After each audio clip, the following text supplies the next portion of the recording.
The Buddha's sermons and teachings pointed toward the true nature of the universe, what is known within Buddhism as the Dharma. He gave his first sermon on the outskirts of the city of Varanasi, at a deer park called Sarnath. This first sermon presents an overview of suffering and the way out of suffering. It is called the Four Noble Truths. The Buddha is often described as a physician who first diagnoses an illness and then suggests a medicine to cure the illness.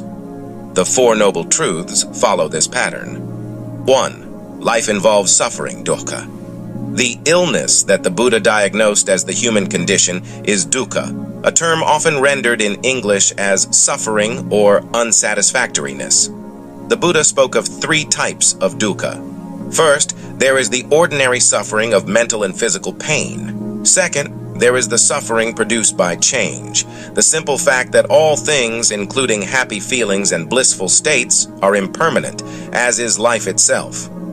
Third, there is suffering produced by the failure to recognize that no I stands alone, but everything and everyone, including what we call our self, is conditioned and interdependent. 2. Suffering is caused by desire and grasping. The Buddha saw that the impulse to crave, desire, or grasp something one doesn't have is the principal cause of suffering. Because of the impermanence and continuous change of all that we call reality, the attempt to hold on to it is as doomed to frustration as the attempt to stake out a piece of a river. 3.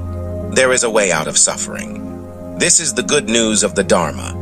It is possible to put an end to ego-centered desire, to put an end to dukkha, and thus attain freedom from the perpetual sense of unsatisfactoriness.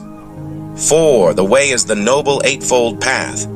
To develop this freedom, one must practice habits of ethical conduct, thought, and meditation that enable one to move along the path. These 8 habits include right understanding, truly and deeply knowing, for example, that unwholesome acts and thoughts have consequences, as do wholesome acts and thoughts. Right intention, recognizing that actions are shaped by habits of anger and self-centeredness, or by habits of compassion, understanding, and love. Right speech, recognizing the moral implications of speech, truthfulness. Right action, observing the 5 precepts at the foundation of all morality: not killing, not stealing, not engaging in sexual misconduct, not lying, and not clouding the mind with intoxicants. Right livelihood, earning a living in ways that are consonant with the basic precepts. Right effort, cultivating this way of living with the attention, the patience, and the perseverance that it takes to cultivate a field.